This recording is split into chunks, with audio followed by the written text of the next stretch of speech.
اور انشاءاللہ اس درود پاک پڑھنے کی عادت بناؤ. 313 مرتبہ پڑھنا ہے ڈیلی، 5 وقت کی نماز کے علاوہ. پڑھیں گے نہیں پڑھیں گے؟ اور کتنا آسان درود پاک ہے. صلی اللہ علی، ذرا سنائیے، بتاؤ کون کون پڑھے گا؟ 313 مرتبہ. اچھا یہ اور بتا دیجئے کہ یہ درود پاک کب تک پڑھنا؟ یہ مجھے جواب چاہیے، میں آپ سے جواب چاہ رہا ہوں. یہ کب تک مطلب پڑھنا چاہیے؟ ہفتے، 2 ہفتے، 2-3 مہینے، کب تک پڑھنا چاہیے؟ میں ایک ہی نے جواب دیا، آپ سوچ میں پڑ گئے. کب تک پڑھنا چاہیے؟ میں وہ سنی ہوں جمیل قادری مرنے کے بعد، ارے میرا لاشا بھی کہے گا صلاۃ و سلام. تو 313 مرتبہ انشاءاللہ پڑھیں گے نا؟ اس کی عادت بنائیں گے. آپ لوگ بھی بھئی یہ کرسیوں پہ بیٹھے، میں آپ سے زیادہ مخاطب نہیں ہو سکا، لیکن ماشاءاللہ آپ نے بہت اچھا سنا. اللہ آپ سب کو جو ہے وہ کہنا چاہیے، جو بھی باتیں آپ نے سنی ہیں، اللہ تعالیٰ مجھے بھی اور آپ کو بھی ان تمام سنی اور سنائی باتوں پہ عمل کی توفیق عطا فرمائے. اسلامی بہنوں کو بھی یاد کراؤ، بچیوں کو بھی. اگر پورے دن ٹائم نہ ملے تو ہتھیار اپنے پاس رکھو. تم سے کس نے کہا؟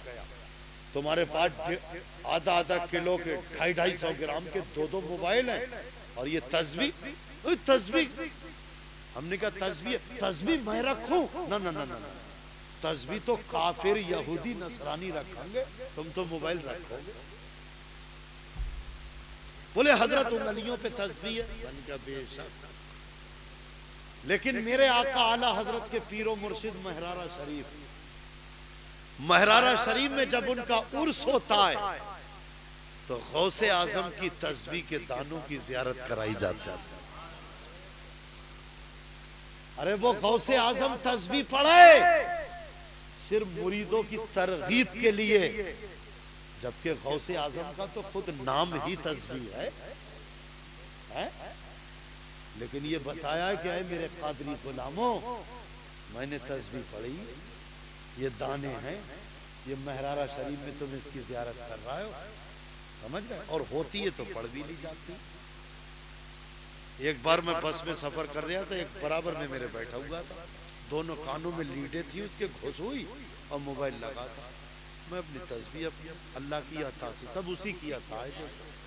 میں تحدیث نعمت کے لیے بیان کر رہا ہوں، اس لیے نہیں کہ کوئی میں بہت بڑا پرہیزگار ہوں. یہ تو میرا رب ہی جانتا ہے میں اندر سے کتنا گندا ہوں. ہاں، تم تو گناہگار ہو، میں تو مہا گناہگار ہوں.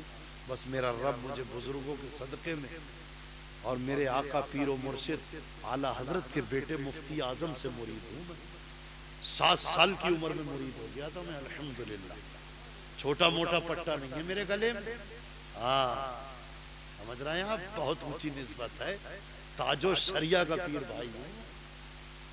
سمجھ رہے ہیں آپ؟ حضور سید نجیب میاں مہرارہ شریف والوں کا پیر بھائی ہوں میں، جبکہ وہ میرے آقا ہے نا. لیکن ایک نسبت ہے کہ میں 7 سال کا تھا، میرے باپ کے خالو بی بی جی کی مسجد کے پاس میں ان کا گھر تھا، کھتریوں میں. بی بی جی کی مسجد وہی اعلی حضرت کے پاس میں. تو میری دادی جو تھی وہ مجھے لے گئی. وہ مفتی اعظم کی جو اہلیہ تھی بی بی، ہماری امی جان، ان سے ان کی دوستی تھی. وہ 7 سال کا تھا، مجھے اندر کر دیا پردے میں. میرے آقا بستر پہ لیٹے تھے، انہوں نے بلایا اور ہاتھ میں ہاتھ دے کے کچھ کہلوا کے سر پہ ہاتھ رکھا. بس وہ آخری وقت تھا میرے حضرت کا. اس کے بعد میں آپ کا وصال ہو گیا. پردہ کرنا مفتی اعظم ہند رضی اللہ تعالیٰ، مفتی اعظم ہند رضی اللہ تعالیٰ عنہ اعلی حضرت کے بیٹے. بہت اونچی شان ہے آپ کی. کیا کہنا صاحب آپ کا.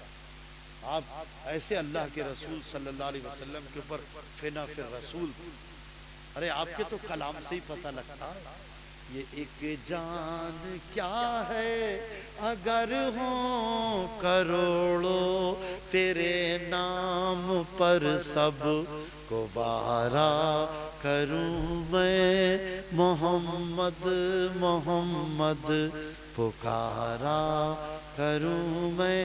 اور دیکھیں کہتے ہیں جب قبر میں جاؤں گا نا تو فرشتے کہیں گے من ربوں کا ما دینوں کا.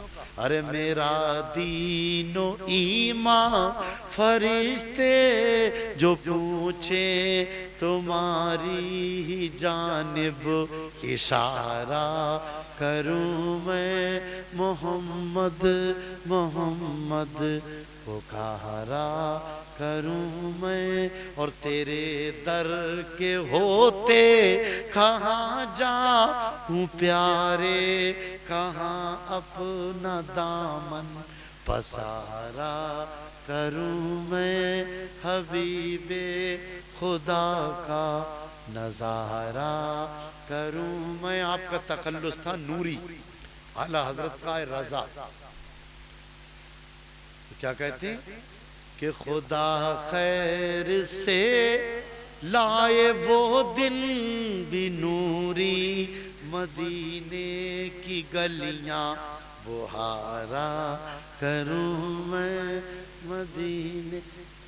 ارے ان کے تو کلام سے ہی پتہ لگ جائے گا کہ یہ کون تھے.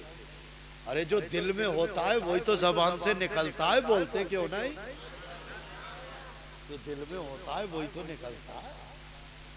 اعلیٰ حضرت نے پورا سلام لکھ دیا. کیسے کیسے سلام. اور اس کے بعد میں آخر میں کیا کہتے ہیں کہ مجھ سے خدمت کے قدسی کہیں ہاں رضا. قدسی فرشتوں کو کہتے ہیں. آپ کہتے ہیں کہ میری قبر کو اتنا گہرا کھدوا دینا تاکہ میں کھڑا ہو سکوں. لوگوں نے پوچھا حضور کون سی کتاب میں لکھا ہے؟ کہتے ہیں کتاب محبت میں لکھا ہے. کہتے ہیں جب میں قبر میں جاؤں گا اور فرشتے آئیں گے اور وہ کہیں گے من ربوں کا ما دینوں کا, تو کہتے ہیں مجھ سے خدمت کے قدسی کہیں ہاں رضا, تو میں کہوں گا مصطفیٰ جان رحمت پہ لاکھوں سلام. اللہ قرآن میں کیا فرما رہا ہے؟ وَمَا أَرْسَلْنَاكَ إِلَّا رَحْمَةً لِّلْعَالَمِينَ. اے محبوب ہم نے تمہیں تمام عالم کے لیے رحمت بنا کے بھیجا. زور سے بولو کیا بنا کے؟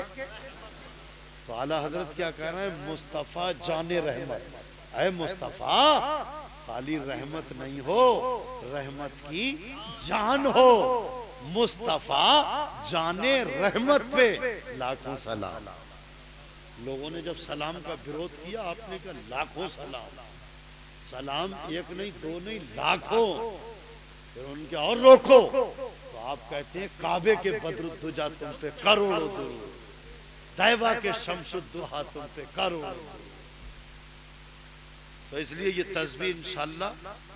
کوئی پوچھے بھائی یہ کیا, تو آپ کہہ دو بھائی یہ موبائل ہے میرے پاس میں, یہ کیا؟ کہیں گے جدید ٹیکنالوجی کا دور ہے یہ تو. ارے اس کے بغیر تو کام ہی نہیں چلے گا. موبائل کے بغیر یہی تو سارے کام کر رہا ہے. تو کہنا اگر موبائل کے بغیر دنیا میں کام نہیں چلے گا تو درود و سلام کے بغیر قبرستان میں بھی کام نہیں چلے گا. بھائی اس میں کیا کمپیئر ہے؟ موبائل اس لیے رکھتا ہوں کہ دنیا داروں سے بات ہو جائے, تسبیح اس لیے رکھتا ہوں کہ احمد مختار سے بات ہو جائے. اٹھاؤ ہاتھ کون کون رکھتا ہے تسبیح؟ کہیں گے سودان ہوتی ہے.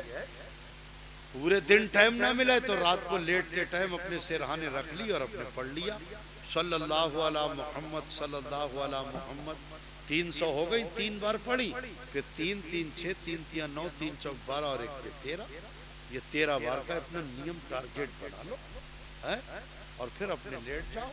تو یہی تو آواز آئے گی میں سو جاؤں یا مصطفیٰ کہتے کہتے, اور قبر میں کھلے آنکھ صلی اللہ. ایسے ہی ہوگا انشاءاللہ. ہاں یہ مت کہیو کہ تقریر میں مزہ نہیں آیا. مزے تلاش مت کرو, عشق رسول تلاش کرو, عمل تلاش کرو, عمل کا جذبہ بیدار کرو, احساس کو جگاؤ. اب یہ چھوڑ دو کہ صاحب ہاتھ پیر نہیں پیٹے مولانا نے. ہاں یہ پیٹا پیٹا ہوا اور میک توڑ اور اسٹیٹ توڑ, تم سمجھ رہے ہو کہ یہی جیت, یہ کچھ نہیں ہے. ہاں میں صحیح بتا رہی ہوں تمہیں. اس لیے اللہ کی قسم بس اللہ تعالی ہمیں عمل کی توفیق عطا فرمائے. اور اعلیٰ حضرت فرماتے ہیں داڑھی شریف اندھیری قبر کا چراغ ہے.